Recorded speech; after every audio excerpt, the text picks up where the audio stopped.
Bueno, pues vamos a dar, digamos, comienzo a este curso que se imparte un poco dentro del marco del programa de doctorado de Ciencia y Tecnología Física, pero también está abierto para otros estudiantes de la facultad, de los últimos cursos y también de los programas de máster. Bueno, pues para mí es un placer, digamos, presentaros a Antonio Vich Zardoya, Tony Vich, para los amigos, y a ver, Tony es uno de los físicos de partículas, yo diría, digamos, más importantes de España. Él ha sido, bueno, investigador en el CERN, también ha sido investigador en Múnich y desde hace bastante tiempo está trabajando en Valencia, en el Instituto de Física Corpuscular, el IFI, que es probablemente el centro de física más grande de más investigadores de España. Tony ha sido director precisamente de ese centro, del IFIC, ha sido también el representante, coordinador institucional del Consejo Superior de Investigaciones Científicas en la Comunidad de Valencia y quizás, entre otras muchas cosas, por el tema que lo conocemos, digamos, todos los de física nuclear, física de partículas y física de extrapartículas, es porque fue el coordinador de un proyecto, digamos, muy ambicioso, el Consolider CEPAN, en el que se juntaban todas estas comunidades, físicos de partículas, físicos nucleares, también teóricos, y bueno, realmente fue un proyecto que ha tenido, digamos, un impacto muy importante. Bueno, pues nada, el tema es, una vez que queremos que funcione el puntero láser, y bueno, nada más, aunque la presentación ha sido en español, las charlas del profesor Pic serán en inglés. Así que, welcome.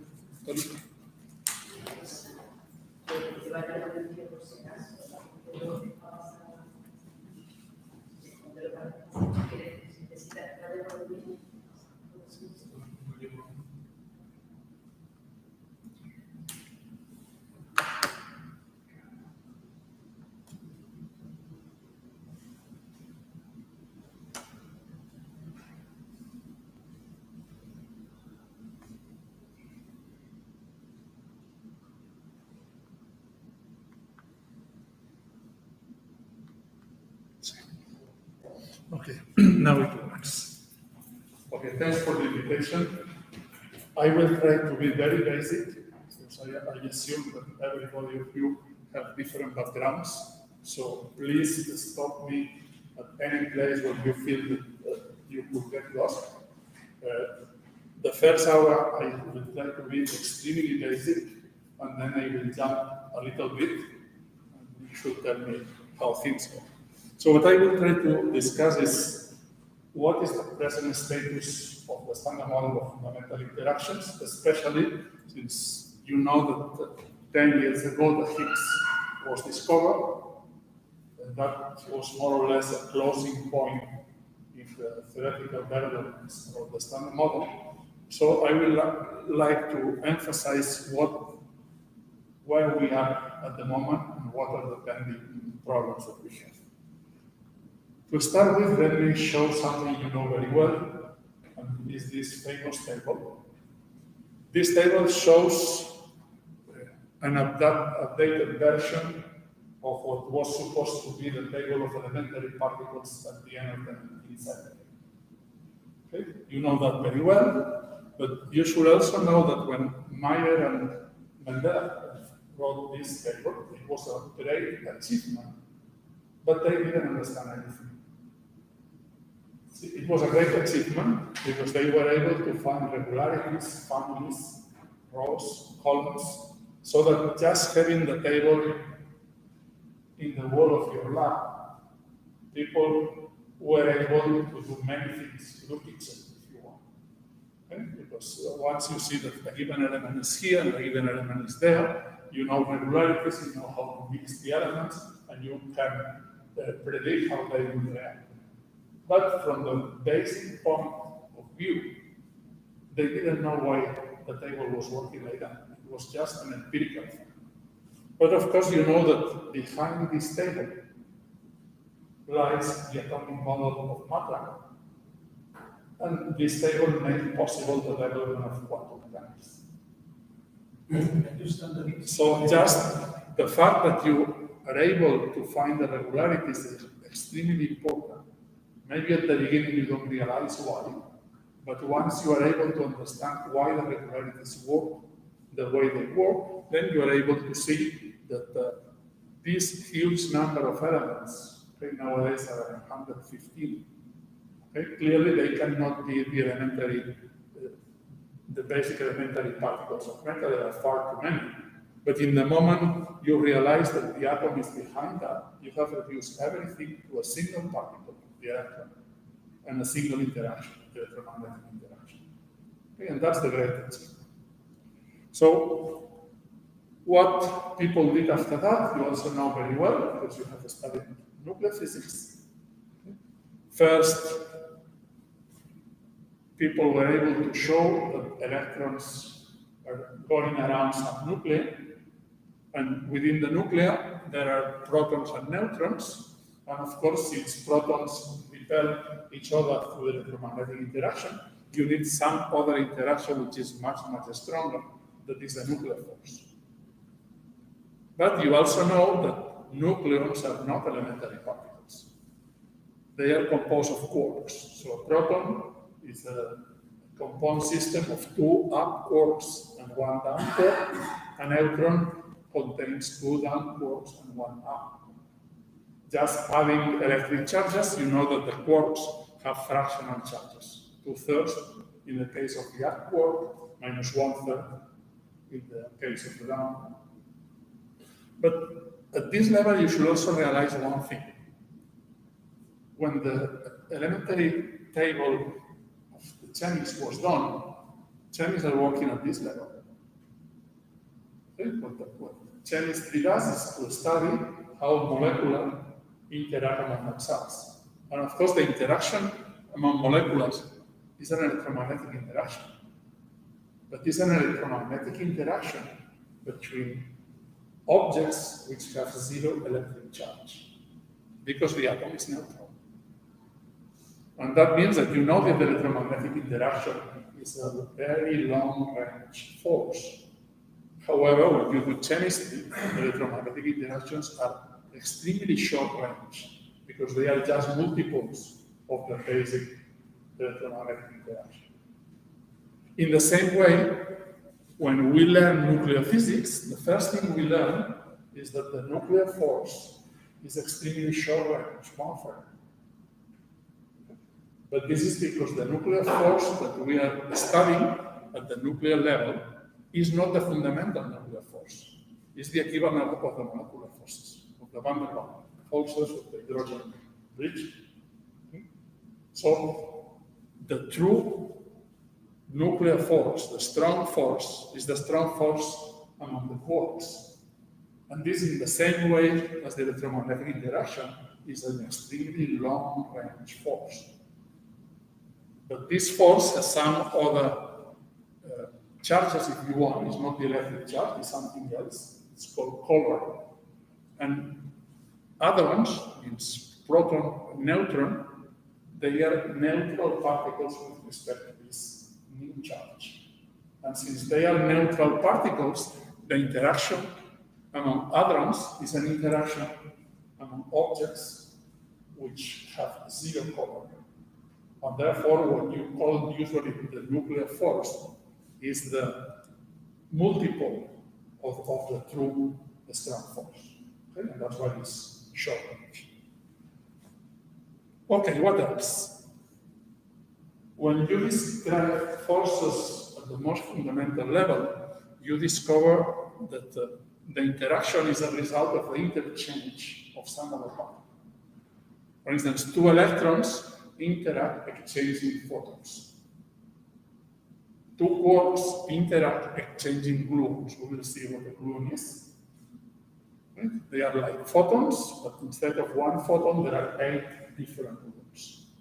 And they are called gluons because in English, glue means that you join things. And so far, we have never seen a quark as a free particle.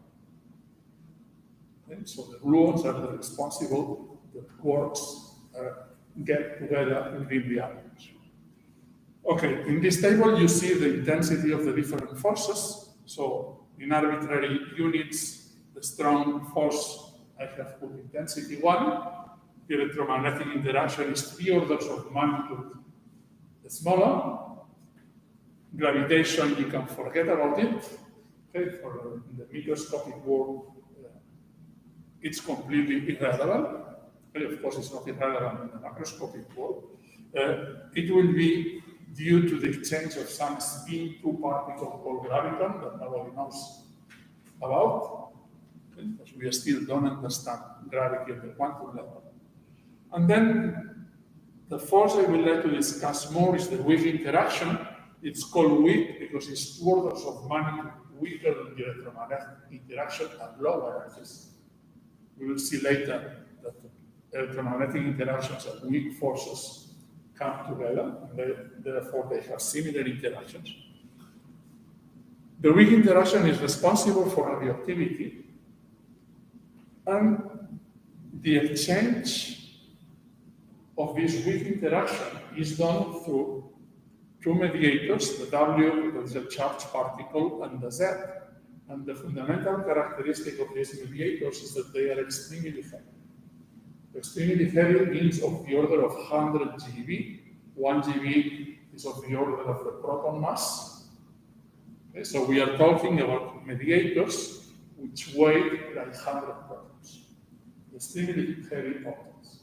And of course, now you think in terms of this image. If you throw a ball which is very light, the ball can go very far away. But if you throw a ball that is lead, okay, it will just go not very far. Okay? So that's the reason why the interaction is so short distance in this case. The mediators are very heavy.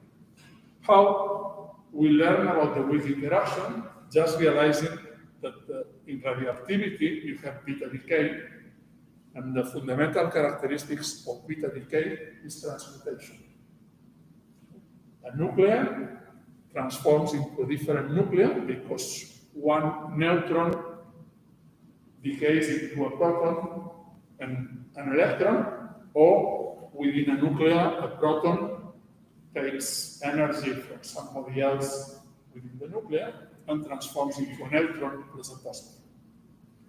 In looking to this type of decays, people realized that energy was always missing. That was a main problem in the 19th century, because people were looking to the decay of the reactive elements, just using in the lab all kind of thermometers and calorimeters and whatever. Energy was also missing, it was always missing. And then if you look to the energy of the electron, in a decay to a 2-body final state, the energy of the electron should be have a unique value. But what you see experimentally is that you have a spectrum with the maximum at the point that we would expect to see the electron. It was for this reason that Pauli postulated the existence of the neutrino. He did that as a crazy thing. In fact, he was unable to defend his idea in any scientific workshop or conference. He avoided to do that because he thought that he was doing something that was forbidden, because he was postulating the existence of a particle that nobody ever would be able to detect. Okay? Fortunately, he was wrong. Well, he was saying that nobody would be able to decay, because if you assume that such a particle is there, and you don't see it in the decay of the neutron, then that means that the particle has 0 electric charge. Of course, it does not interact strongly, otherwise you will see it in your detector. And just looking to the kinematics, this particle basically has 0 mass. So it's a real fact. Okay, as I say, the interaction is mediated by the W and the Z. They are extremely heavy. So this appears to be a very rare phenomenon. It's not rare at all, because we are living close to a nuclear reactor called Sun. And in the Sun, you have fusion processes where protons continuously are converted into neutrons. and therefore they emit a positron that gets immediately reabsorbed by the sun, and a phantom, the neutrino, that since does not interact with anything except for the weak interaction, it goes away from the sun and it reaches us. How many neutrinos are reaching us? Well, in this moment, 10 to the 14 neutrinos are going through your body every second. So it's really a huge number. In fact, the neutrino is one of the most abundant particles in the universe. By night, it doesn't help, because since they don't interact with anything, they cross completely the Earth. Okay, so all of them reach you. Of course, they also cross you, so it's a completely innocuous radiation. Okay? But this innocuous radiation is extremely important, and is one of the fundamental elements to understand how the universe works. Okay, so with that, we have reached this category. Remember, we started with the periodic table. Now what we have is a table where we have 3 interactions: electromagnetic, strong, and weak.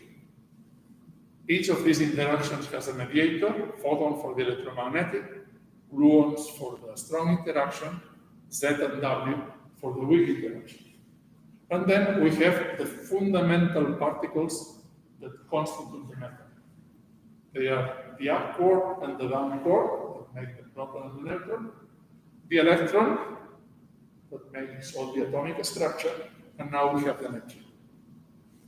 And I will classify my particles as leptons, those particles that do not have strong interactions, and I will call quarks those particles that do have strong interactions. Any question up to here? Okay, so then let's proceed with a little bit of theory, just a little bit. As you know, the fundamental theories of modern physics are quantum mechanics and relativity. They were the 2 major revolutions in the 20th century. Quantum mechanics describes the world of very small distances. Relativity, special relativity, describes the physics of high velocities, high energies. But of course, once you go to the level of nuclear or subnuclear structure, remember from quantum mechanics, there is some show.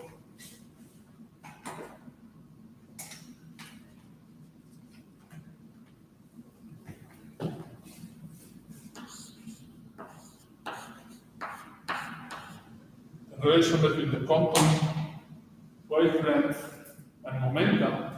If you want to explore very, very small distances, so you want to look into the microscopic world, you need very high energies. Which means that to study particle physics, you need both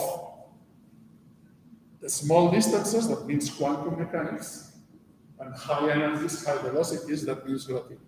So you need to put the 2 things together. And the 2 things were put together by Dirac in 1930, so long time ago. It was even before quantum mechanics was fully developed. And at that time, Dirac found very important implications, and then he stopped because he found also many fundamental problems that it was not clear how to solve. Okay? The problems were solved a few years later. But what Dirac immediately discovered is that if you put quantum mechanics and relativity together, the theory immediately predicts the existence of antimatter. And it's important to realize that at that time, antimatter was a concept that didn't exist.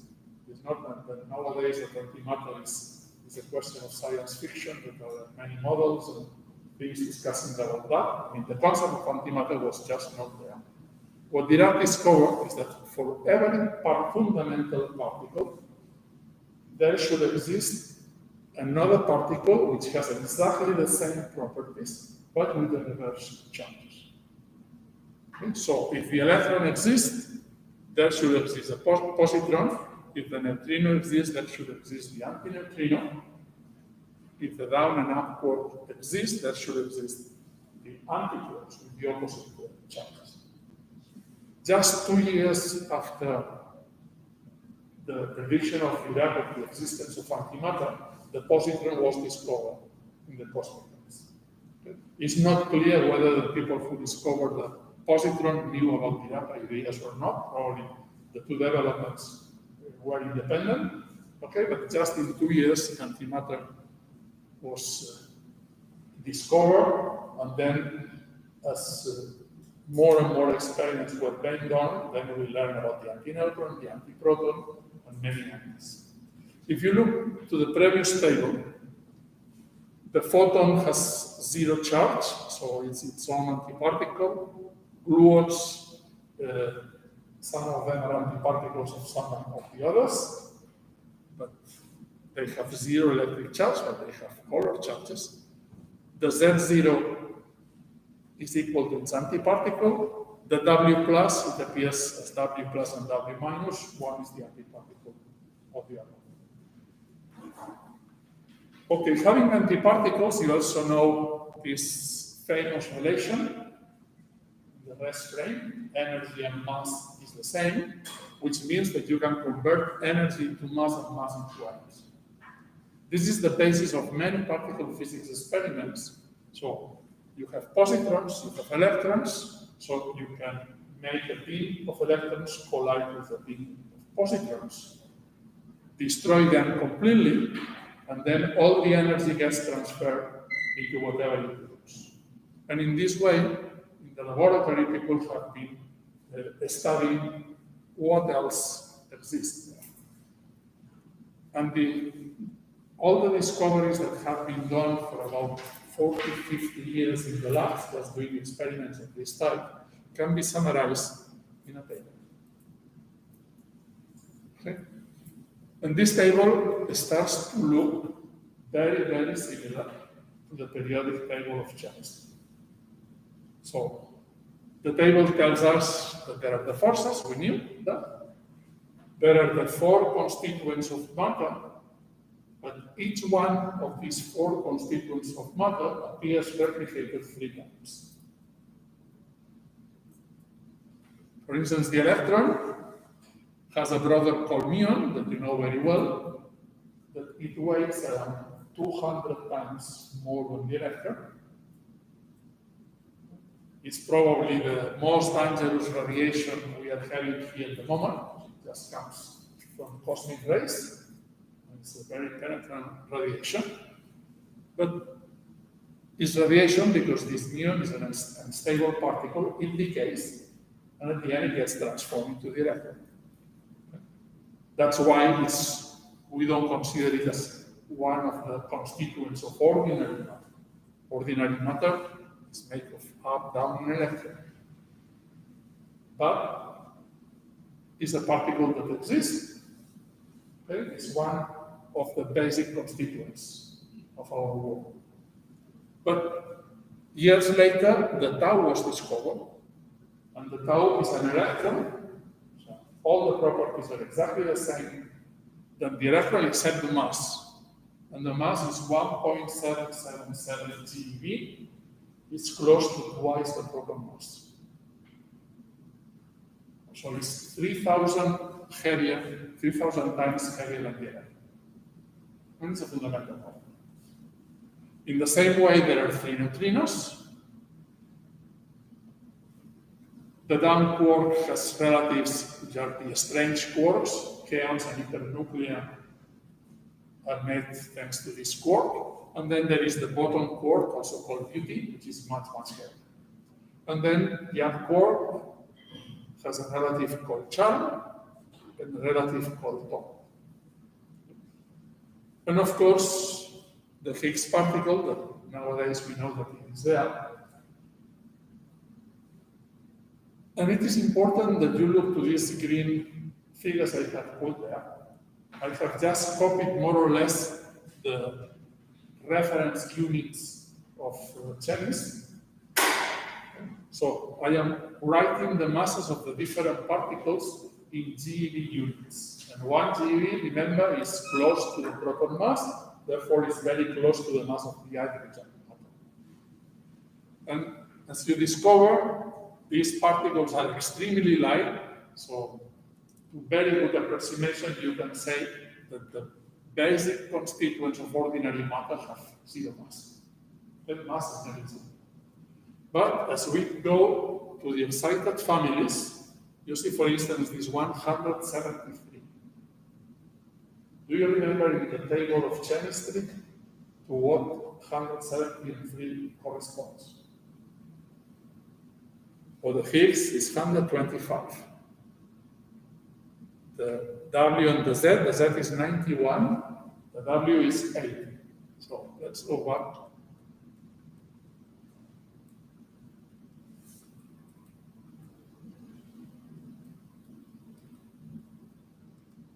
Okay. So for instance, 173, I think you need to go here. Iterbi. From the chemist's point of view, you would consider that an extremely exotic and heavy atom. And we are saying that it's a fundamental particle, the equivalent, the top. The Z is 91, so 91, let's see if I can find it. Is zirconium. Zirconium is a heavy atom. The W is 80, and 80 probably is around here. Bromine. So one of the first questions we have at present is how it is possible that such heavy objects are fundamental particles? And this is a question that nobody at present is able to understand. So there is no answer for this question, but this is an important question because mass is the only difference between the first family, the second family, and the third family.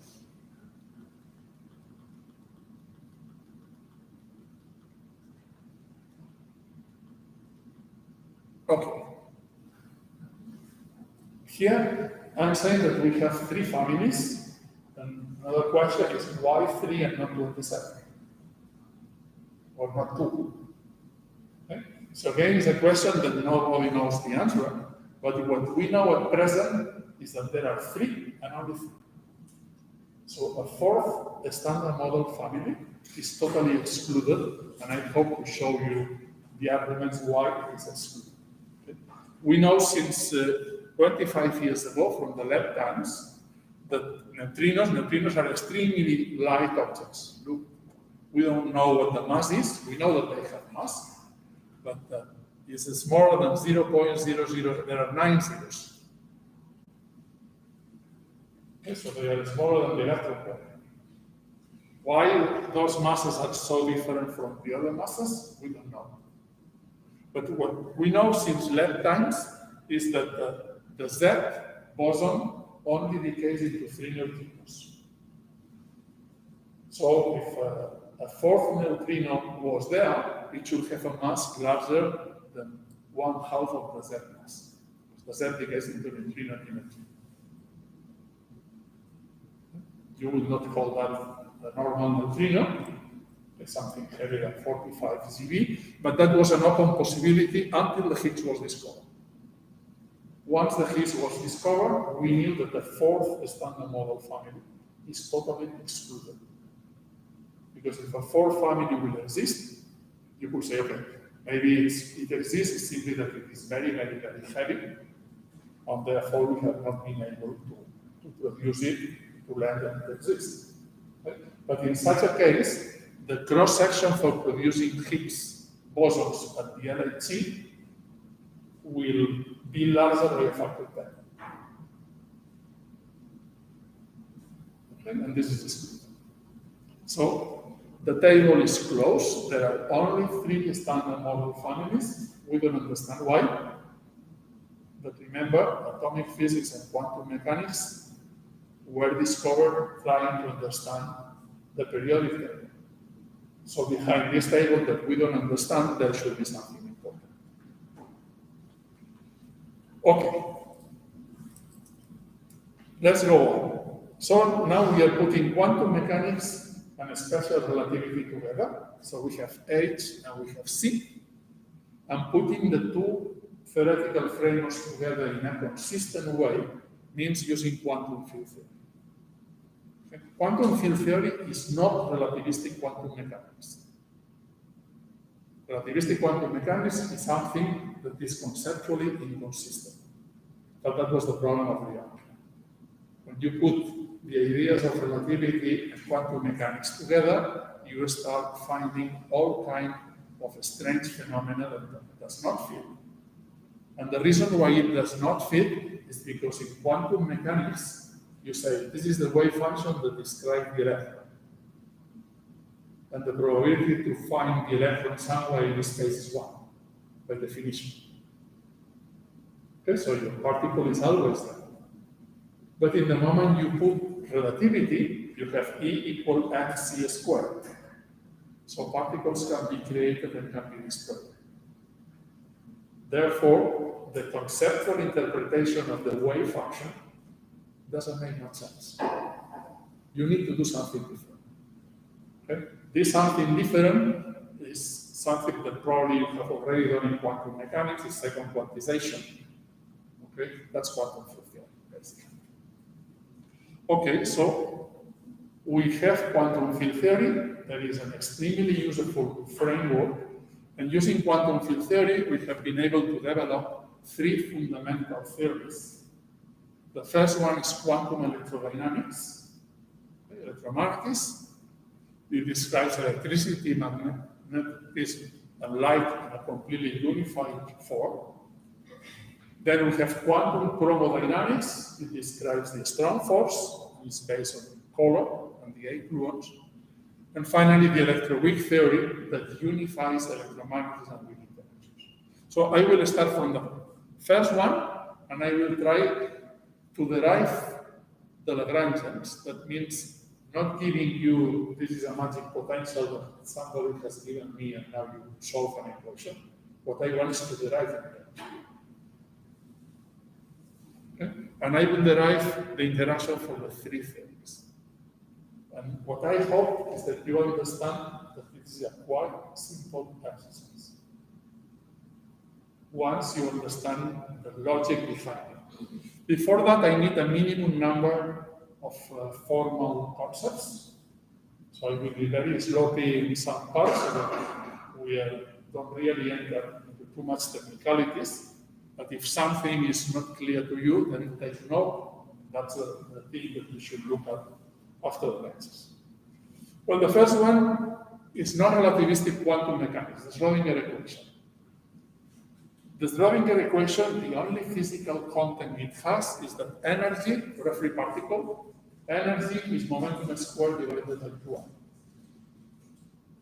So this is classical mechanics for a free particle. Now you use the correspondence principle. You change energy and momentum by operators, derivative operators, and you find the Schrödinger equation that you know very well. Okay? So no problem whatsoever. Now you do the same with the relativistic mechanics. And now the equation is E squared equal B squared plus M squared. So you take energy and 3 momentum and you make a 4 vector in mu, that is I derivative mu, which is the same as I g mu, the metric tensor derivative respect to x. Okay?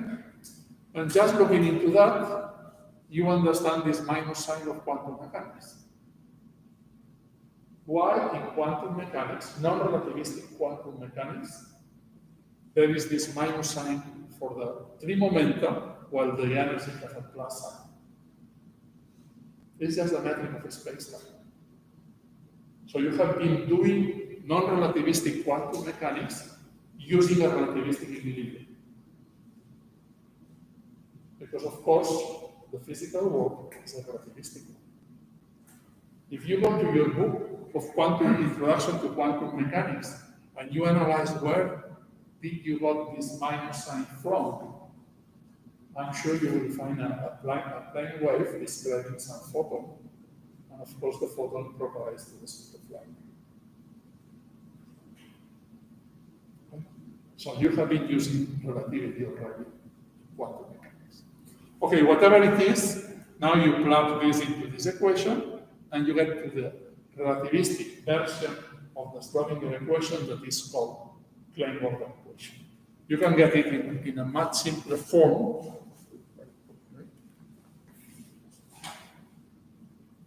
This normal equation written in relativistic notation is E mu to mu equal m squared.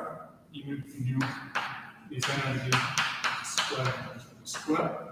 That's the first equation.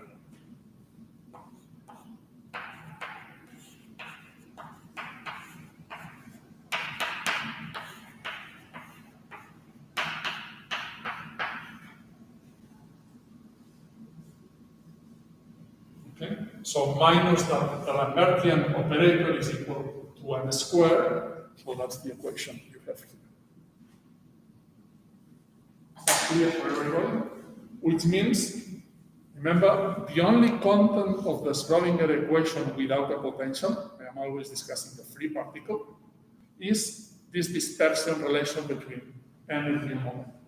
So the only content of the Klein-Gordon equation is that B squared is equal to m squared. So the kinematics of a free particle of mass m. Okay, this was known before quantum mechanics was really developed, before the 30s of the last century. But this equation has something that is different from this equation. And is the Schrödinger equation is linear in time. And this linearity in time of the Schrödinger equation is a property that you are using all the time to develop your quantum physics. It's a very useful property. Written in this way, the Klein-Gordon equation is quadratic. In the time derivative, you have two time derivatives here. Then you lose this linearity, and this was creating problems. You can also see part of the problem is because you have E squared. Then E squared admits both positive and negative energies, which means that these equations have solutions of positive energy and have solutions of negative energy. And you know from differential equations that it's not a good idea to discard 1/2 of the solutions. Because sooner or later you are going to need them. So what Dirac did was try to manipulate this equation. That should be E squared minus vector B squared, isn't it? Yes, sorry, thanks.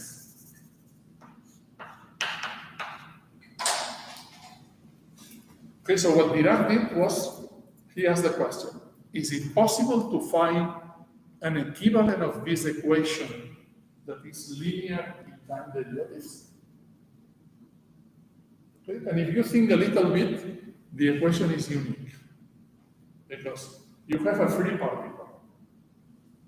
And a free particle, the only thing that characterizes it is the mass. So you can only use mass and derivative operator. But since you want something that is Lorentz invariant, if you put one derivative with respect to time, you can only put one derivative with respect to space. Otherwise, it will not be covariant.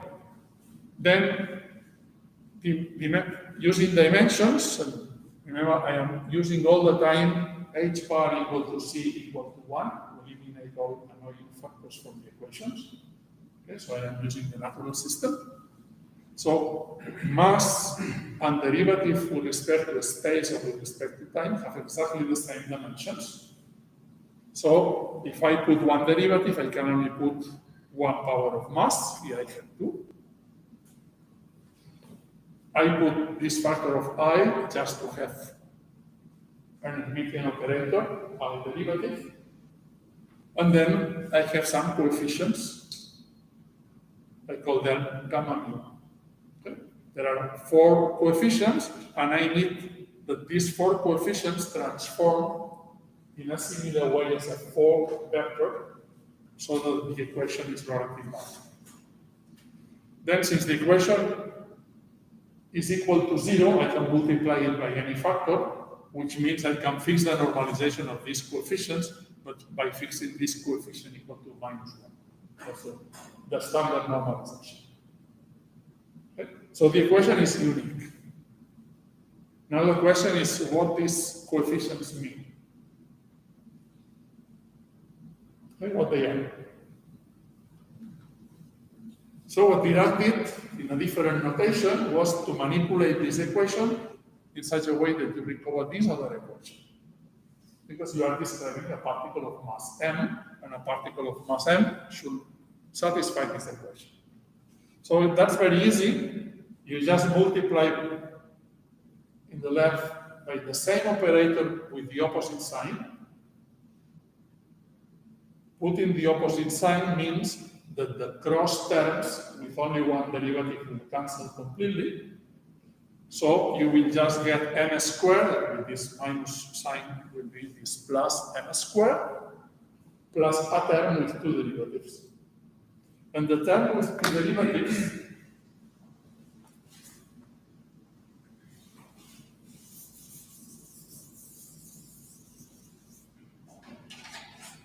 will be minus I times I is 1. So you will get gamma nu derivative nu. And you want this to be equal to the Lambertian. So you want it to be equal to nu derivative nu.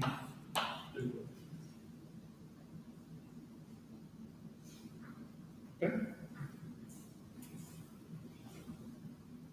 You cannot identify this with that because the derivatives commute. You should be careful with that. So you can write that as 1/2 of the anticommutator of the two coefficients plus 1/2 of the commutator of the two coefficients. Of course, if the coefficients were numbers, I am just playing with numbers because that will be 0. Okay? This is antisymmetric, this is symmetric, so this does not contribute. And now you can really identify the two sides. So what you get is that the anticommutator of two coefficients is equal to twice the metric tensor. And in the moment you get this relation, you know that these coefficients cannot be numbers. Because, for instance, gamma 0, gamma 1 plus gamma 1, gamma 0 should be 0. So you are talking about things which anticommute. In the same way, gamma 0 squared should be 1. Any space gamma squared should be -1. Okay, on that. Then you can, it's just a mathematical problem, find the solution of this equation. It's a very simple mathematical problem, and you learn a lot of physics out of them. Because if they are not numbers, what they are. You can do other interesting things. So they are not numbers. Let's assume that we can represent these objects with matrices in some dimension. Okay? So let's say, for instance, gamma 0, and let's compute the terms. This is equal to minus trace gamma 0, gamma 1, gamma 1, because gamma 1 squared is -1. Secret property of the trace, that's equal to minus trace of gamma 1, gamma 0, gamma 1.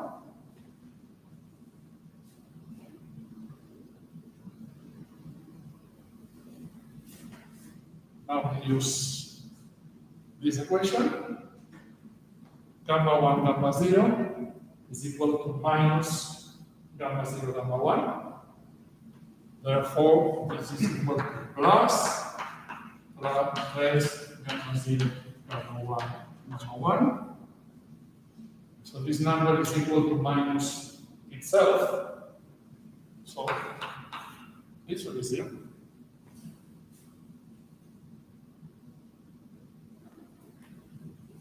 Okay? And in this way you can start getting all kind of peculiar properties, but with this is enough to guess what is happening. Remember, gamma 0 squared is 1. So the eigenvalues of gamma 0 can only be plus 1 and minus 1. The trace is 0. So there should be an equal number of plus 1 eigenvalues of minus 1 eigenvalues, which means that this object lives in dimension even. So they cannot be numbers, maybe they are 2 times 2 matrices. I'm sure you remember 3 matrices that satisfy this relation. The Pauli matrices that you learn in quantum mechanics. So this relation and this relation are extremely close to each other. If I multiply by some appropriate factors of phi, they are the same relation. So this smells to Pauli matrices. But Pauli matrices, there are only 3. And you need 4. The only 4th matrix that I can add into dimension is the identity, and the identity is not going to satisfy that.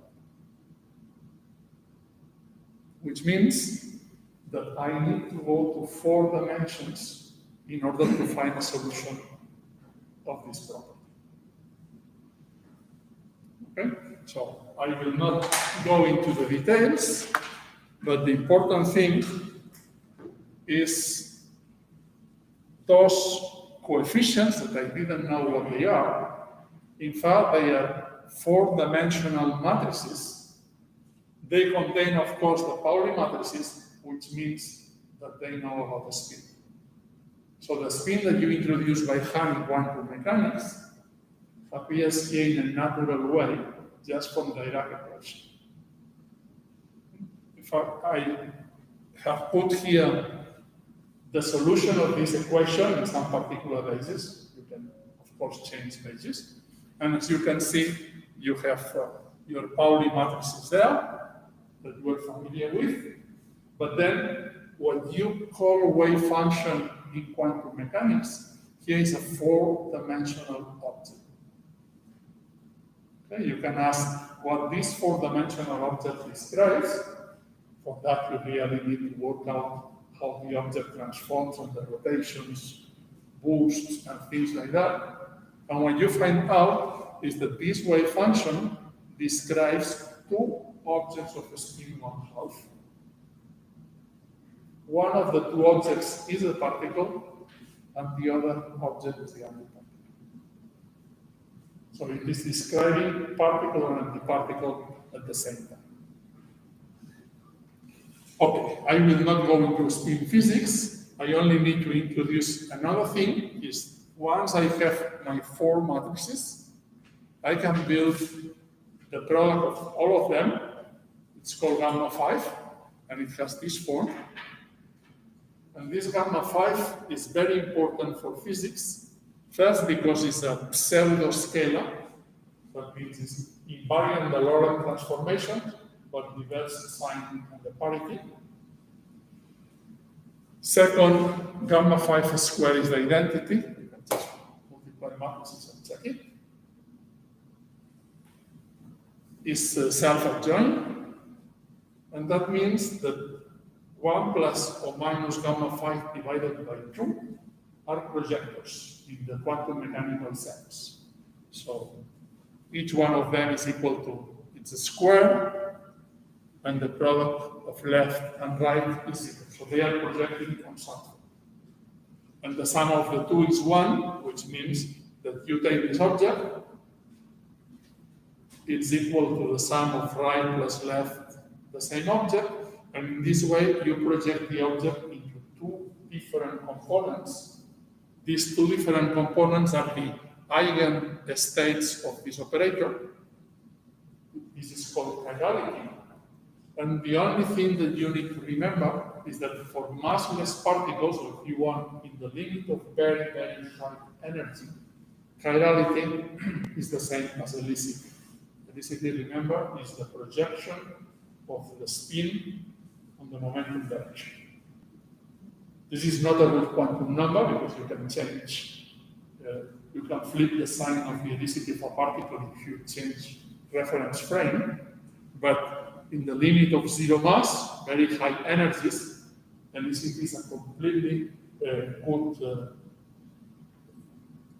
quantum number, it's Lorentz invariant, because it agrees with current. And discussing with interactions, I will be talking about right and left states, which means eigenstates of current.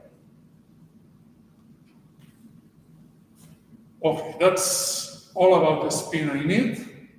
I also need something about classical field theory. In classical field theory, you describe a system with a Lagrangian, which depends on fields. Think about the electromagnetic interaction. You have been using already the electromagnetic Lagrangian, I assume. And I will assume that also depends on the first derivative of the fields. It could depend on higher derivatives, but for us, this will be enough.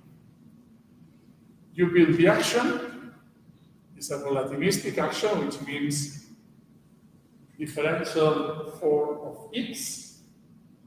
What you could say that this is a Lagrangian density. Usually, in classical mechanics, you write action equal to the integral in time of Lagrangian. So what I am doing is Lagrangian, I am writing as a volume integral of the Lagrangian density in such a way that I have a covariant version of the action principle. And now you do the same as in classical mechanics, is you impose the principle of minimal action. The action should be a stationary point, and you get the Euler-Lagrange equations of motion in the same way that you get classical mechanics. Now I need to know which are the Lagrangians corresponding to the two basic relativistic equations I have. So the Lagrangian for the Klein-Gordon equation is this one. It's very simple. You apply the Euler-Lagrange equations of this Lagrangian, you immediately get the Klein-Gordon equation. And for the spin 1/2 particles, that is the thing I am really going to use, that's the Lagrangian for the Dirac field. Slight technical aspects is here I have psi bar. Psi bar is psi dagger times gamma 0. Why this funny gamma 0 is there? Forget about it. It's just a question of having a relativistic invariant, Lorentz invariant quantity. Okay, that we can forget about that for now. So you can see that this Lagrangian gives Dirac equation. Just take, for instance, the Euler-Lagrange equation with respect to psi bar. I don't see any derivative with respect to psi bar, so only derivative of the Lagrangian density with respect to psi bar is equal to 0. And if I take the derivative with respect to that, that's the Dirac equation. If you do the same with the other field, you will get the complex conjugate of this equation, that is the equation satisfied by the psi bar. Any question up to this point? Okay, so if this is clear, that's all what I need for the moment, and what the rest will be in some sense trivial. But trivial does not mean that it's not important. Okay? So in quantum field theory, fields are not wave equation, wave functions, remember? Okay, because wave functions of quantum mechanics are normalized so that the total probability is 1. This doesn't make sense here. You create and annihilate things. So fields are operators which create, annihilate, and propagate particles, antiparticles, and interactions.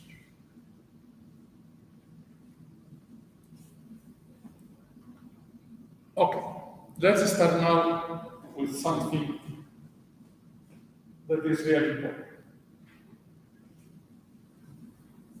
You have been studying physics for a few years already, so that you know that symmetries are the most important thing usually. Okay? Why you introduce Lagrangians in classical mechanics? Because in Lagrangians, symmetries are explicit.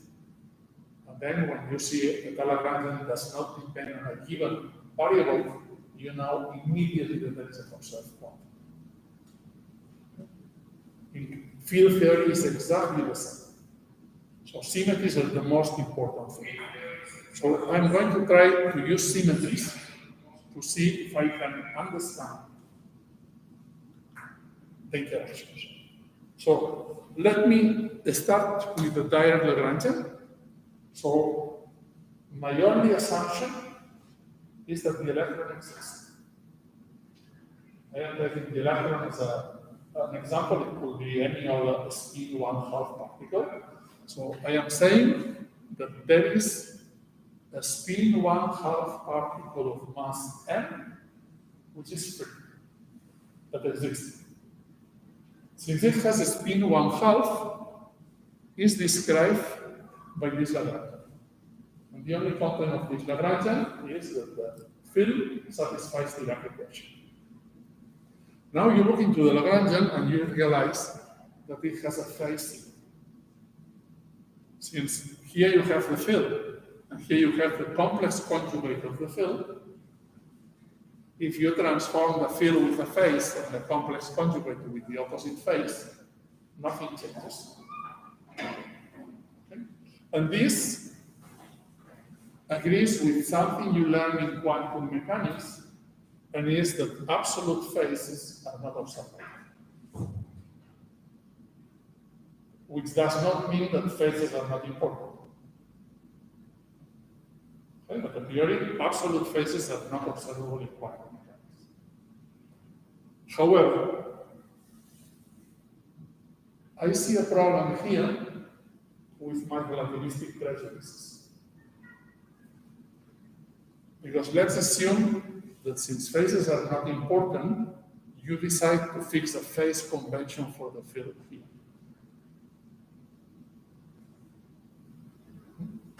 And you fix the phase. Here I have a derivative.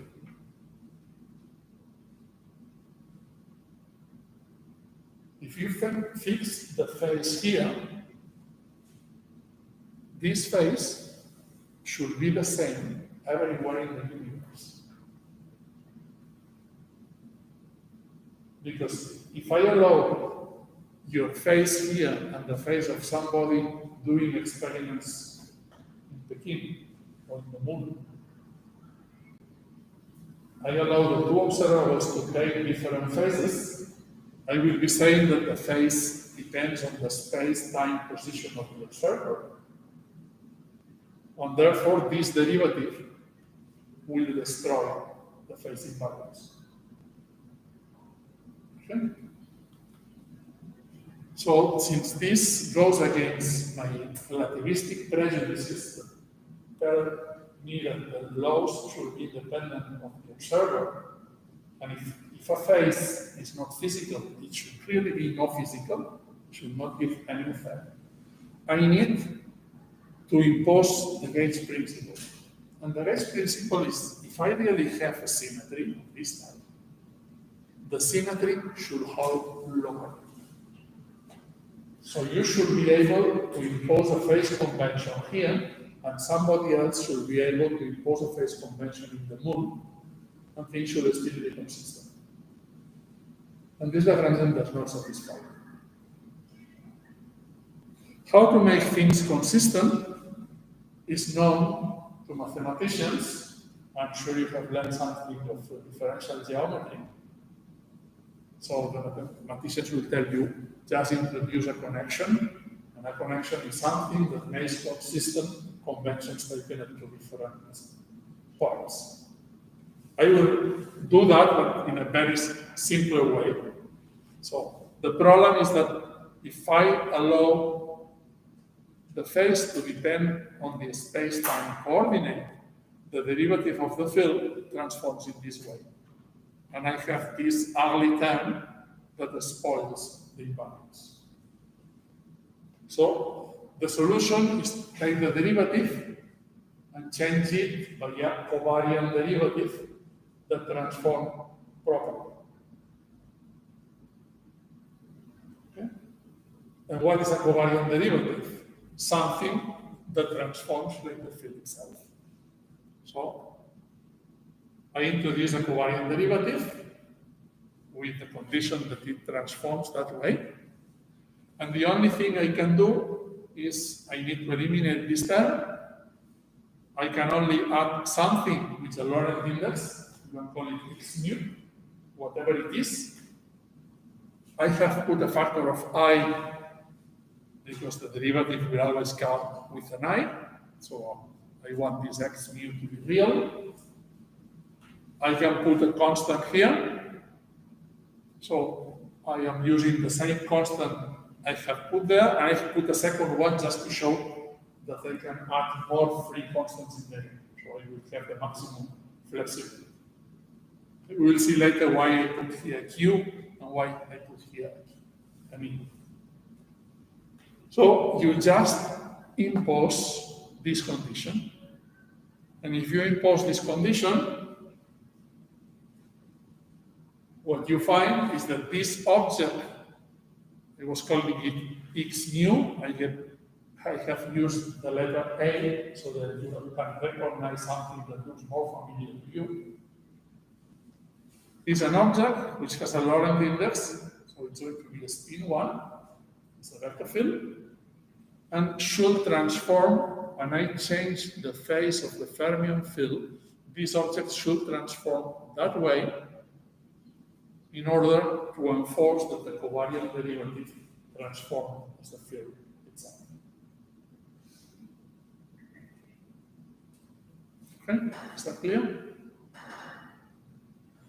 So, what I'm supposed to do in order to enforce the gauge principle, I take my Lagrangian and I change this normal derivative by this covariant derivative. And now, the Lagrangian is really invariant and the local phase transformation. And this I mu, up to factors, is what the mathematicians call a connection. Okay, but if I put the covariant derivative, it's clear that I am modifying my Lagrangian, because I will get what I had initially with the derivative, plus a term that is I, E, Q, A mu, times psi bar, psi, this gamma mu. So that's what I get. And this should look very familiar to you, because what I am getting smells to the electromagnetic interaction. Is the interaction of this object A mu with a current. It has a Lorentz index, and this current contains the electron field. If you want, is the electron field that is running through space-time. It's an electric charge moving. This is in classical electrodynamics creates a current. At interaction with this A mu field. Okay? But you should complain at this point. I am talking already about electromagnetism, but it's because I am using notation that resembles the notation you are used to in classical electrodynamics. Okay? So let's be more precise. If I have introduced an additional object, I want this object to be a quantum field. And in order to have a quantum field, I need to add the Lagrangian, the free Lagrangian for this quantum field. And what the free Lagrangian should be? something that only contains this quantum field A mu, and if I apply the Euler-Lagrange equation of motion to this field Lagrangian, I should get the free equation of motion of this field. But this free Lagrangian should be Lorentz invariant, should contain two quantum fields. It contains one field and another field, because when you apply the Euler-Lagrange equation, you get derivative with respect to one field, and you find an operator acting on a field equal to zero, equation of motion. So if I want to get the equation of motion of A mu, I need a quadratic Lagrangian in A mu. This quadratic Lagrangian, there are many things I could.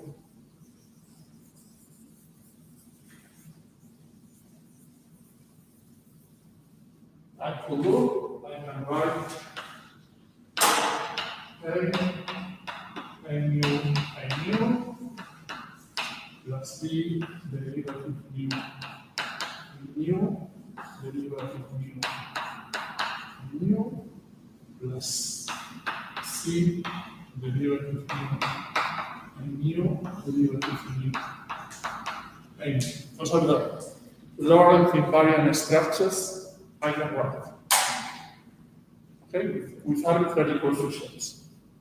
But none of these structures is invariant under this symmetry transformation.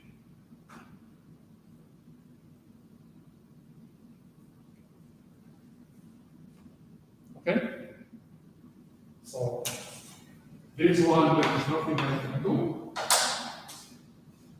With the other ones, I can make a combination introducing the field strength tensor.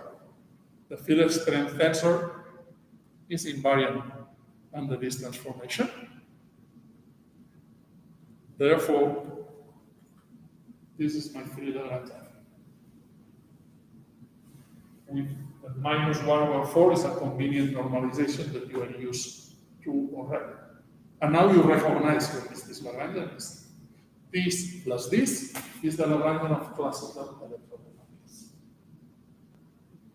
If you now apply the Euler-Lagrange equations of motion, okay, you find this equation, and this equation is nothing else than Maxwell equation. Derivative mu F mu nu equal to the electromagnetic current, and you see what the electromagnetic current is. It's generated by the electron field. And of course, it's a conserved current, because if I take another derivative here, since F mu nu is antisymmetric, two derivatives are symmetric, the divergence of G mu is 0. For example. Okay?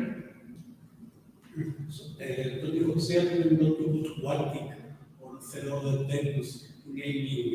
Okay, it's renormalizability, so that's the only Lagrangian with dimension 4. Of course, if you think in terms of effective quantum field theory, then you can start having things like, for instance, F square, and things like that, and you will get Heisenberg polygon Lagrangian.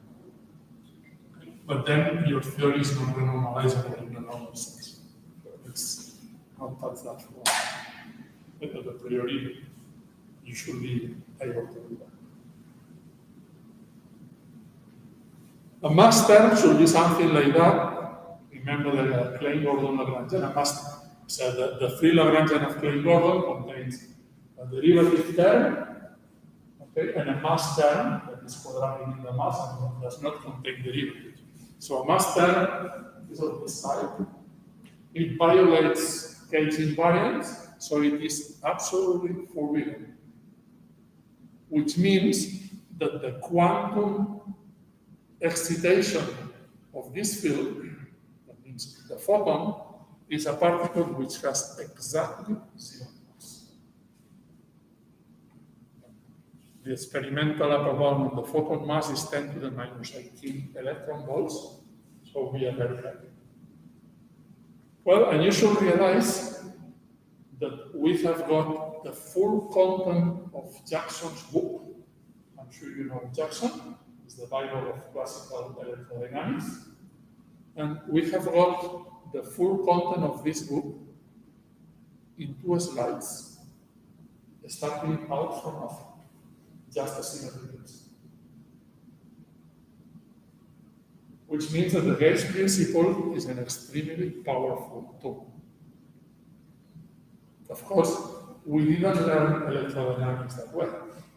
Things work usually in the opposite way. And the reason is that first we learn electromagnetic interactions after many years doing experiments and compiling laws like Coulomb law, Faraday's law, many other ones, came Maxwell and summarized everything in terms of some equations. Still, Maxwell's equations, as they are written in the electromagnetic books, are too difficult for me. I am not able to remember them. Okay?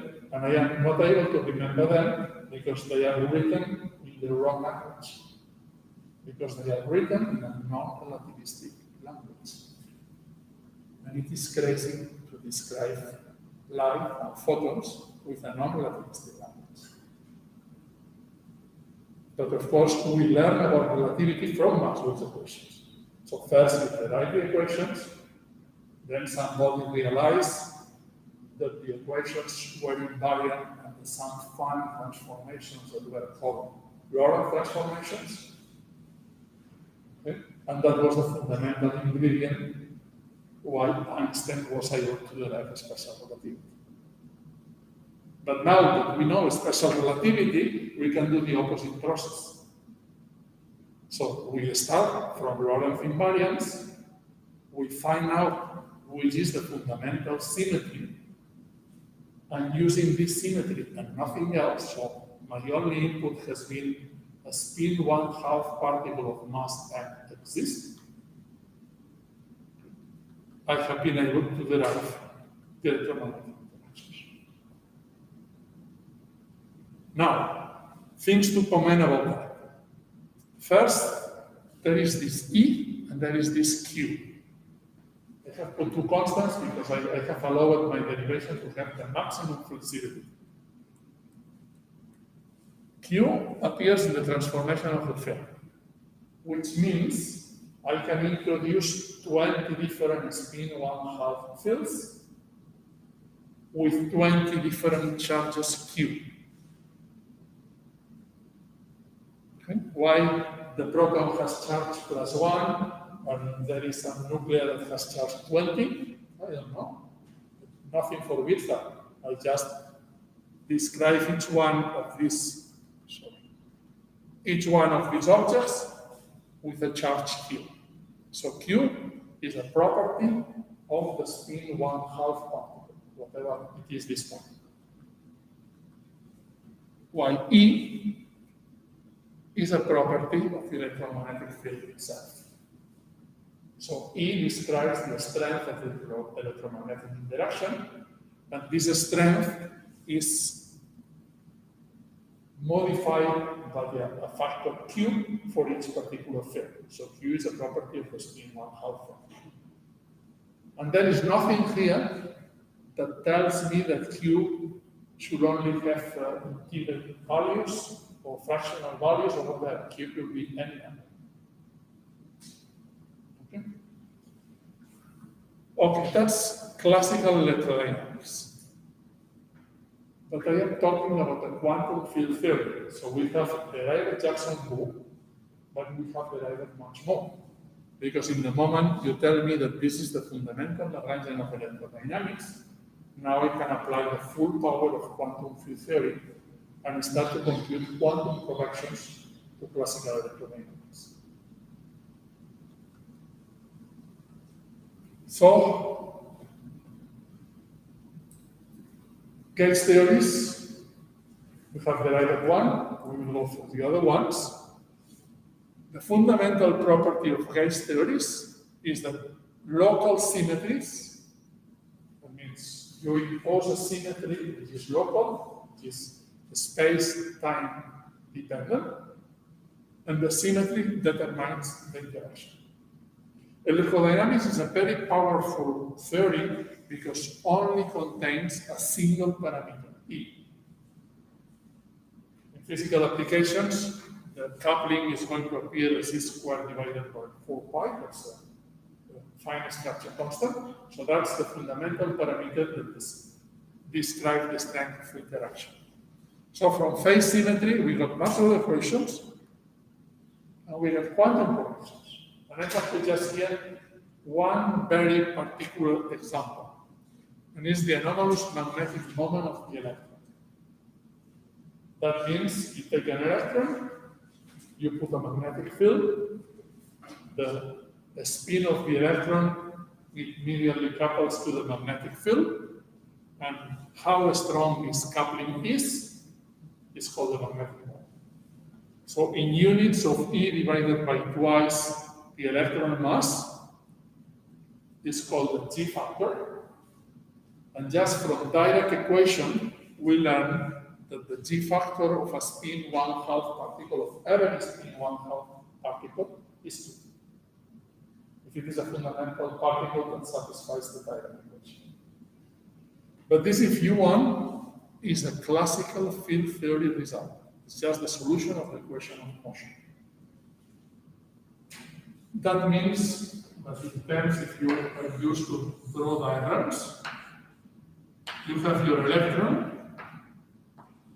that's the current, it interacts at this space-time point with your magnetic field. And these interactions tells you that the electron has a magnetic moment of this units. And now you start computing quantum corrections. Quantum corrections means instead of putting one interaction, you put more. The first quantum correction is, for instance, this one. Instead of a factor of E, you have 1, 2, 3 factors of E. So it has a factor of alpha in addition. This was computed by Stinger a long time ago, and he just found a correction to this, the difference with respect to 2 in these units of the anomalous magnetic moment. It's alpha over 2 pi. But you can start computing more corrections.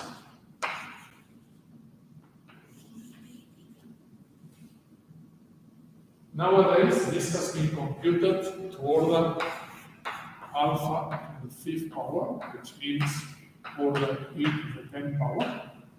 It's an impressive number of corrections, which means that from theory, you are able to predict this number. Remember, at the classical level, this is 1. So the first digit was your first prediction.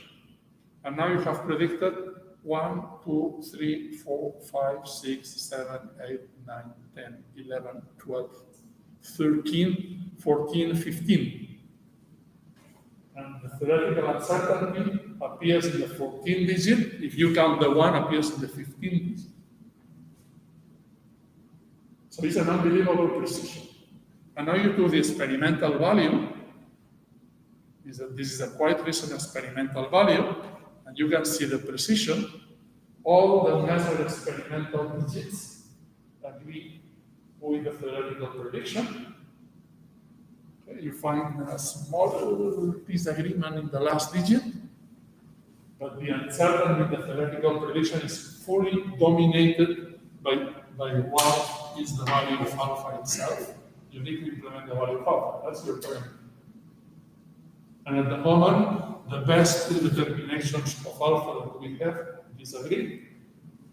They come from 2 experiments done very, very recently, which are claiming precisions that maybe are too strong, so they don't have really the precision they are claiming. So if one gives a value of alpha that is here, and the one gives a value of alpha that is here, I am using one of the 2 experiments making this prediction. The best thing we can do is to use this number to extract the value of alpha from the anomalous magnetic moment of the electron, and then you can. Just a minute. Which means the theory is perfect. So this is the only example I know of a theory made by the human mind which is able to predict things with a precision of 15 significant digits and which agrees with the experiment. And remember, everything comes just from phase symmetry and the H principle. So we Do we see a 3 sigma difference? It's a 2 sigma. But as I say, the real difference is between the two measurements of alpha. So the most conservative thing you could do is either you average the two and then it's an agreement and the uncertainty is larger, or if you really want a precise value of alpha, you get alpha from the electromagnetic moment and then you predict any other thing, like for instance the neomagnetic moment. Any other question? So we really have the theory. So, in the same way, we can derive quantum chromodynamics, and again, it only contains one single parameter, the strong coupling constant, or we can derive the electroweak theory that a priori it only contains two parameters, and one of them is alpha. So it's one additional parameter. It's a little bit more involved, but this a little bit is just algebra. The conceptual foundations are exactly what I have done with quantum electrodynamics, which means that I will not do explicit derivations, I will leave that for you. But a priori, knowing these two slides I have shown to you, you should be able to derive by yourself the Lagrangian of quantum chromodynamics. I will give you all the elements. Okay. Which means that you should be able to derive something that is worth a Nobel Prize. And you don't need much to do that. So let's go to the strong forces. So you want to ask anything here before we go to the strong forces, no? So this you know very well. Hadrons are made out of quarks, but when you analyze in detail the wave functions of your quark model, you immediately discover that you have a problem. So you take, for instance, the lambda particle, which has electric charge 2, is made out of 3 up quarks. It has a spin 3 half, 1 half plus 1 half plus 1 half. And if you take the polarization such that J3 is plus 3/2, then you know that this is the composition of your delta plus plus, and this violates Fermi statistics, because it's a completely symmetric wave function. To rescue that, people introduce the concept of color.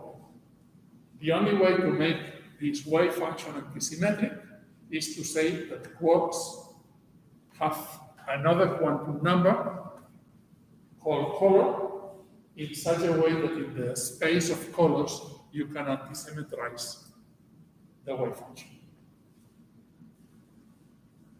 And in order to do that, the minimum number of colors that you need is 3, because you need to antisymmetrize 3 items. I have introduced that with this particle, but in fact, if you go to your particle physics book or nuclear physics book and you look into the quark model, you immediately discover that this is a problem of all baryons in the quark model. Okay. All baryons that you see in the physical world have symmetric wave functions. Those wave functions should be antisymmetric. Therefore, this new degree of freedom should exist, and baryons should have this wave function, antisymmetric in color, while mesons I am closing the color indexes with the Kronecker delta in such a way that I am hiding color. And why I am hiding color? Because we don't see color. So I and J means flavor, up, down, straight, charm, bottom, and so on. Alpha, beta means color, whatever the number of colors are. And color should have a minimum of 3. We will see that it's 3. Okay? And that means that a quark comes in 3 different varieties that we call color: red, green, and blue. Of course, it's just semantics. It's a name, as any other name that you could assign to this quantum numbers. Something important to realize is that we don't see any color multiplet in the hadronic spectrum. For instance, a positive ion is an up quark together with an anti-down quark. But if I assign colors to these quarks, then ions should have color. So instead of 1 pi plus, we should be able to see a complete multiplet of color charged ions, that means 8 or 9 of them, and this does not exist. Which means that color is a hidden variable. Atoms have 0 color in the same way as atoms have 0 electric charge. And the fact that atoms are color singlets, in fact, should be the reasons why quarks are always confined within atoms. A strong interaction should have a fundamental property that is, objects with color cannot exist as free particles. And that means quarks cannot exist as free particles because they have a color. Only bound states without color exist. But you don't see quarks, therefore you can conclude 2 different things. The first one, that was in fact what Gell-Mann had in his mind when he introduced the quark model. Gell-Mann didn't believe that quarks were physical objects. For Gell-Mann, quarks were just useful mathematical entities that had the right group theoretical symmetries and allowed you to provide a classification of atoms. But it was not clear which dynamics was behind those quarks. But nowadays, we know that quarks exist. Therefore, what we say is that quarks are confined. Why we know that quarks exist? Because we have been able to photograph quarks. And this is a photograph. And you can call it a photograph. Okay? If you think what a photograph is, okay, many years ago, a photograph was just an emulsion, chemical emulsion in some. Right? So something had the light had given some traces, and you reconstruct an image. Now what you do is an electronic reconstruction. So this is an electronic reconstruction. What you have here is you have an electron beam and a positron beam that collide. It's a complete face-to-face collision with an energy which is exactly the Z mass, 91 G. This is an event that was collected at lab 25 years ago. So the electron and the positron collide, they destroy each other, they make, so the collision direction is perpendicular to the screen, they collide at this point. In this point, they make a Z0, which decays immediately, because it's a very short-lived object. And this Z0 decays into 40, 60 atoms. These are the 40, 50, 60, a huge number of atoms that you reconstruct with your method.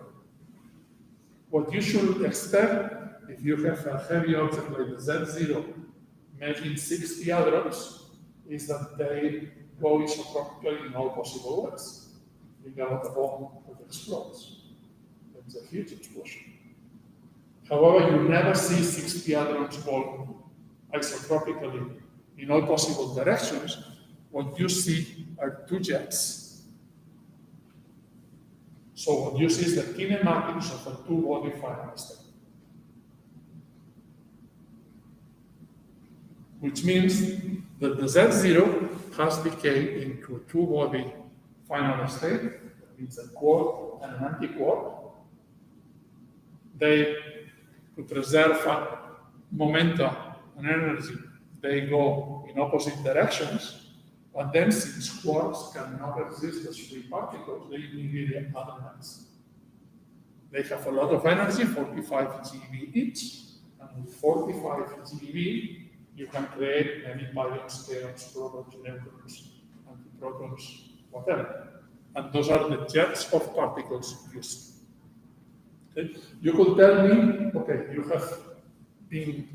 went to the archives, you started collecting data, and then you have chosen a very peculiar event which looks very nice.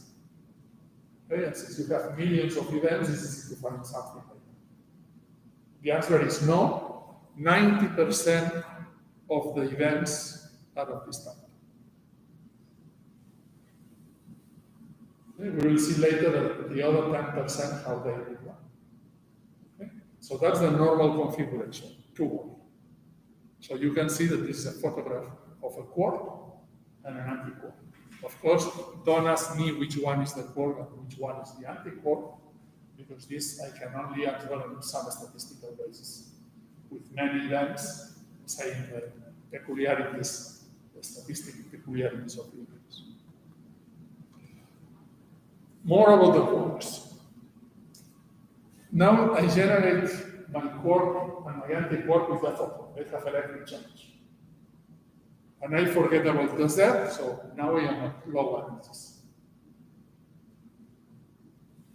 If I take the ratio A plus and minus going to hadrons with respect to A plus and minus going to muons, the only difference is the final state. And to first approximation, I forget about the strong force. It's only QED. The only difference is that with this vertex, in the numerator, I have the electric charge of the quark. In the denominator, I have the electric charge of the muon. It's 1 cosine. Cross-section is amplitude square, if you want. Remember quantum mechanics, probability is always amplitude square, which means that the ratio of producing quarks over muons is just the electric charge of the quark that has been produced squared. If I say that the quarks come in NC colors, okay, I should multiply by this factor because I can produce red quarks, blue quarks, or green quarks, and of course they don't interfere with each other because they are different colors. I didn't put the strong interactions, but what I am reasoning is, if I am saying that the strong interactions confine quarks cannot be free particles, the probability that once I have produced a Q and a Q bar, they hadronize is 1.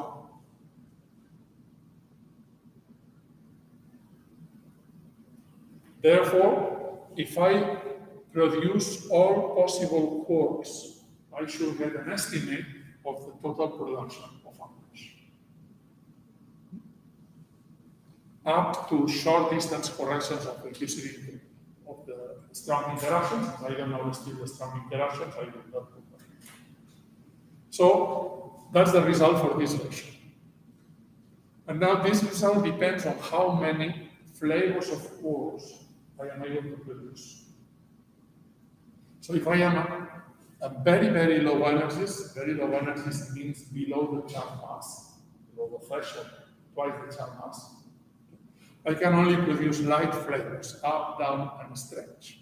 So this is 2 over 3 squared plus 1 over 3 squared plus 1 over 3 squared. The electric charge is a square of up, down, and stretch, that means 2/3, times the number of colors.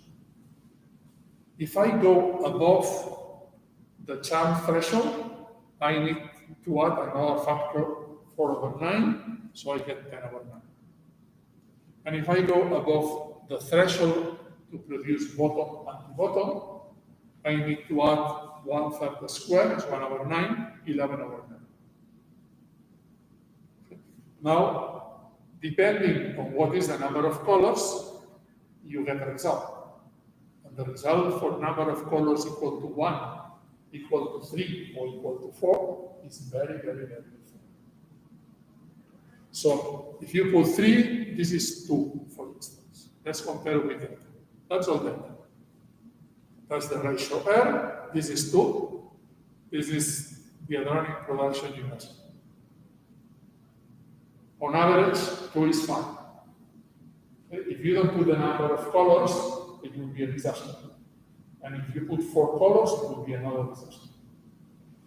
Here you have the Chant threshold, and here you have the J psi and the psi prime. Those are delta functions that go 3 orders of magnitude out of the screen, so they don't appear in the picture.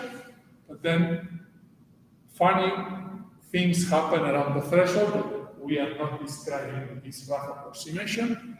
But now here you are really producing Chant quarks. And this is the line corresponding to 10 divided by 3. And you go above the bottom threshold, again, here you have epsilon, a delta function that goes 3 orders of magnitude out of the screen.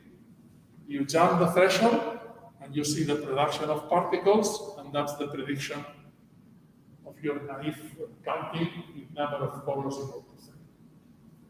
And for this comparison, what you learn is first, the number of colors should be 3. It cannot be any other thing.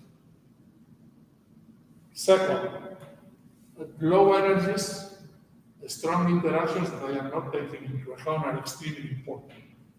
See, the data goes anywhere with deviations of order 50, 100% of magnitude.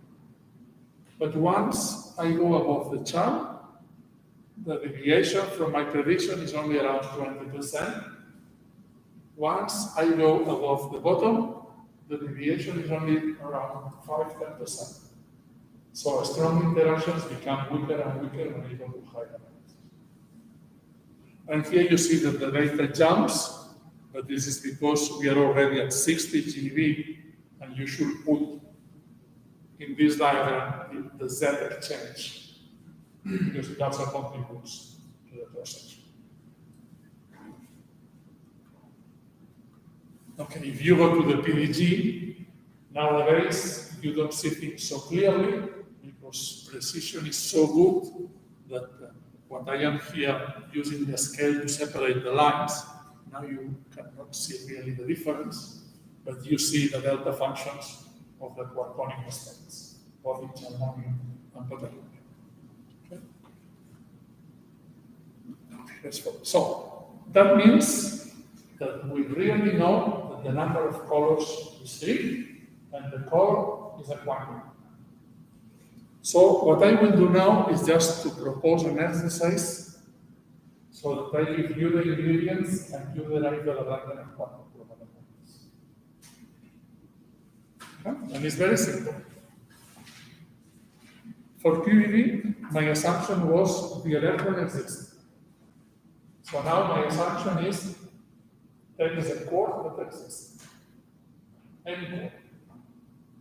And this quark is a particle which has a spin 1/2 and mass m, therefore is described by the direct limit. But this quark carries color, which means that this field is a 3-dimensional object in color space, because it appears in 3 varieties, red, green, and blue, with exactly the same mass.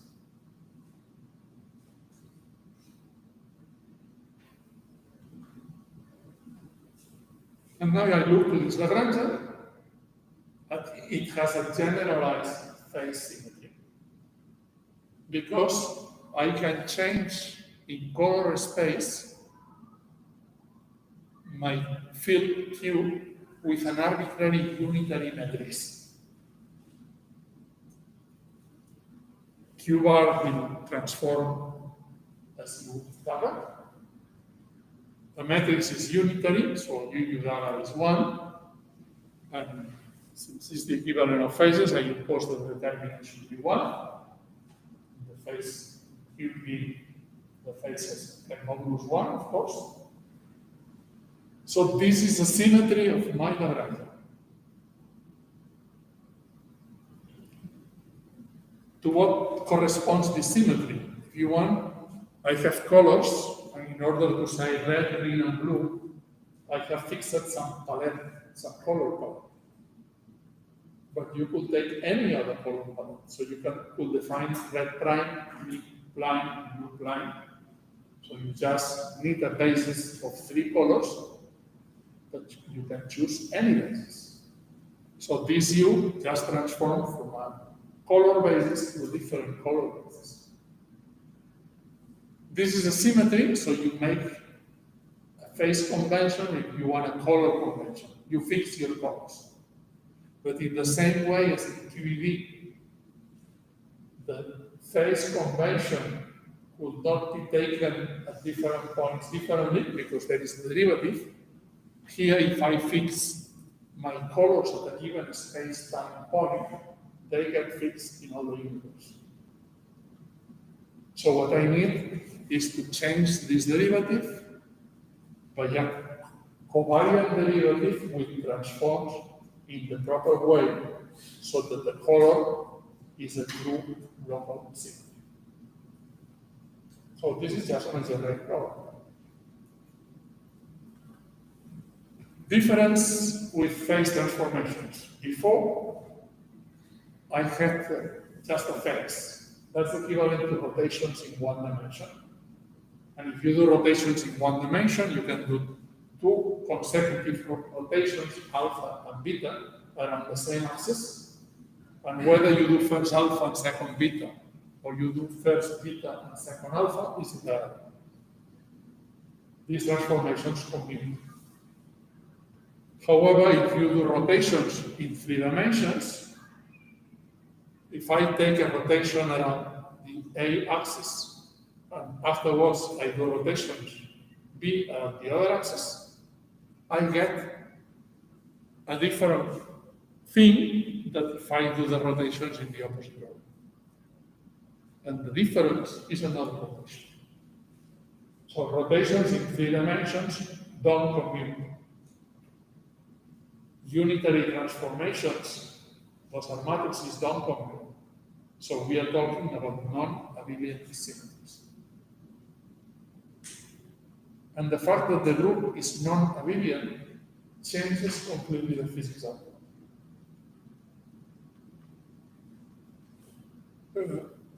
I am putting here things that maybe will look strange to you, but they are not so strange. We are discussing SUN transformations. I will use n equal 2 and n equal 3. N equal 3 for QCD, n equal 2 for the electroweak. So those are matrices n times n, which are unitary and are of determinant 1.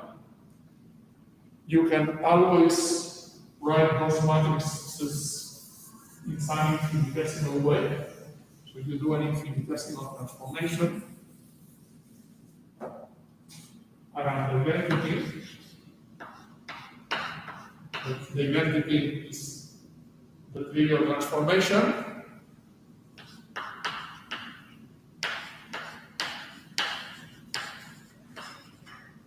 That's an infinitesimal transformation that you can always exponentiate, doing n infinitesimal transformations with n very large, like exponential.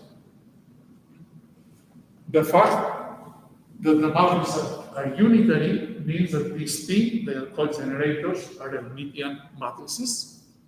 And the fact that the determinant of U is 1 implies that the trace of these generators is 1. And those are matrices, so they have algebraic properties, and the property that fixes everything is the commutation. So the commutator of two generators gives another generator times some constants called structure constants, and the basis of generators can always be chosen so that these constants are real and fully antisymmetric in the three pieces. And you have seen that already because you have seen rotations in quantum physics.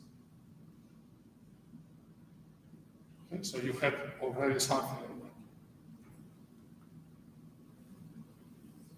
When you have discussed isospin, you found the Pauli matrices. You also found that with rotations in three dimensions, because SU2 is mathematically equivalent to rotations in three dimensions from the algebraic point of view. So your structure constants were just the Levi-Civita symbols.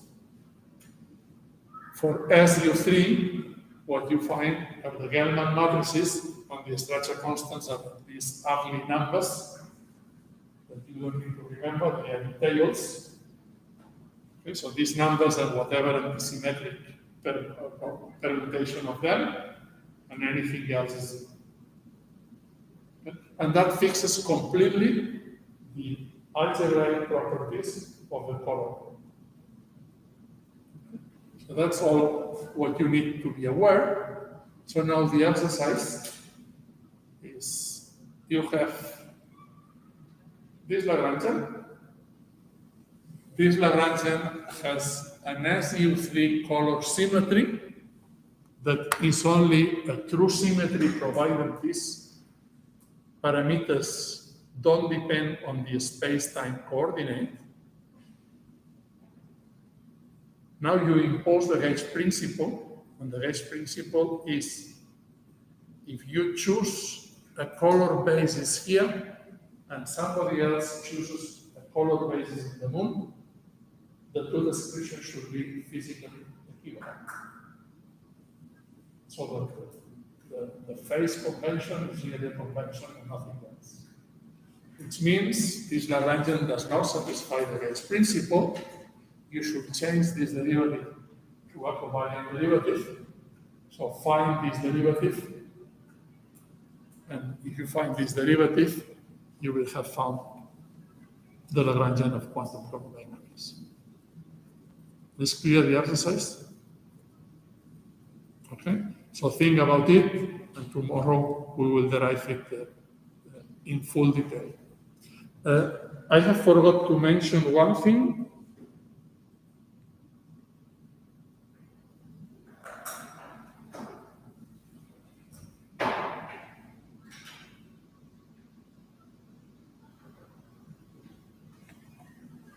I have put 3 references here in the first slide. You will get a copy of the slides in some web, I assume. So in these references, especially the first one, you have many of the content that I will be following in these lectures. So many derivations are explained in more detail there. The other 2, the second is an update that includes Higgs physics, because the first reference was written just the year before the Higgs discovery. This is unfortunate. And in the third one is about the wordplay of physics, which is more technical, and probably you will be in a position to learn about that after the lectures. Okay. Any question? You are completely done. Don't be shy. Could make a question not silly questions, but silly answers, and sure that the will not make silly answers. Well, no. You write the F tensor for the one interaction, the electromagnetic one. Yes. You don't have to put the interest in the Lagrangian, but if you use the SU1 group structure for the other non-linear interaction, and I think you should put traces somewhere or something, because you need to the Lagrangian to be not transformed.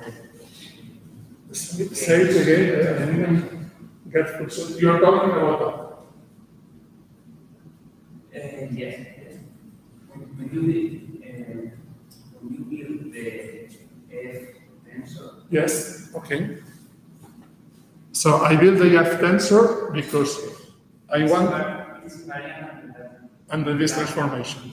So I need to write a Lagrangian that is quadratic in the field A mu, that is Lorentz invariant, and that is Gauge invariant. So it should be invariant on the diagram. And F mu by itself is already invariant. Okay. But if you write the F tensor, but for the SQN, Okay, very good question. Very good question. just trace it. Well, you need to do something because something equivalent to that, it will not work for column. But maybe that will help.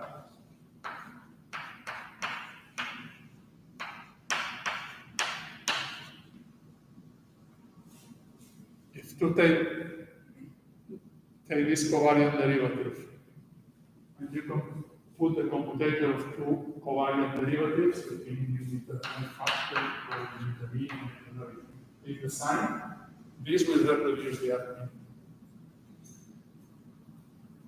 So the F tensor is something like a curvature of Something like that. So, written in this way, so write it in this way at this level, and then written in this way, you will generate what you need for SS3. and if the group is invariant, you will find the structure constant. Yes. Okay, so it's just algebra. The physical ingredient is the Gauge principle, so it's exactly the same.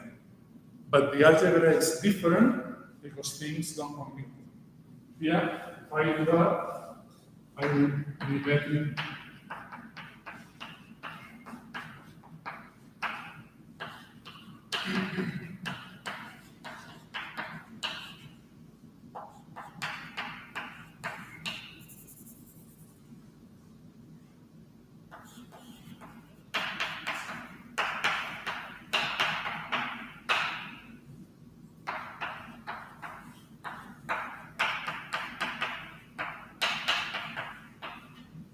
this result.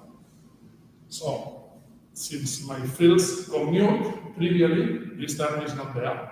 And I get F mu up to some constants that you can arrange multiplying by property functions.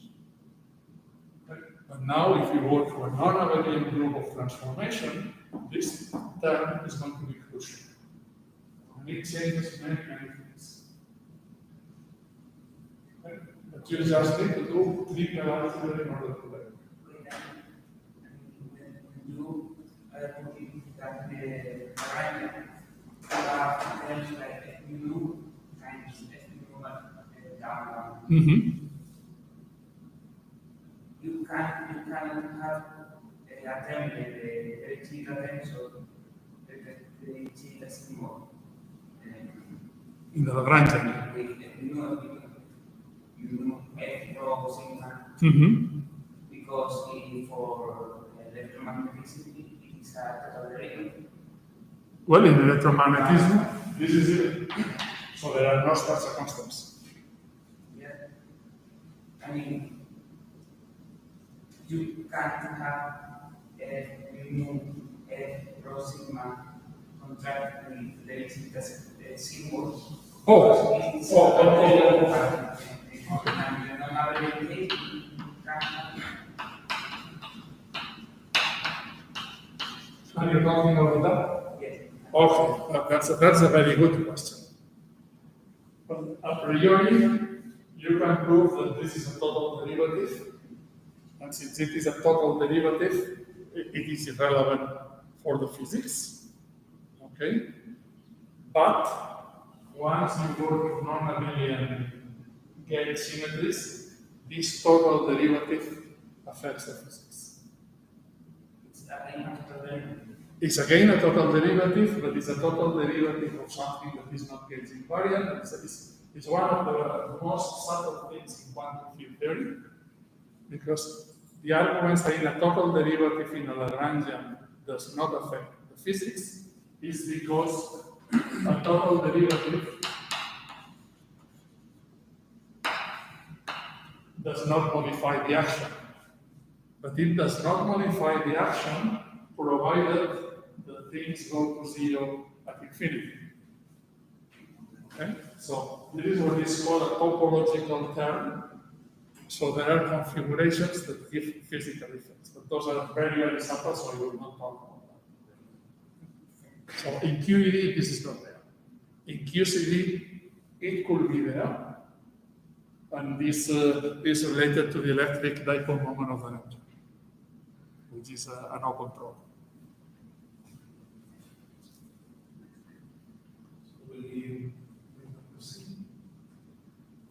Okay, so let's thank Tony for playing.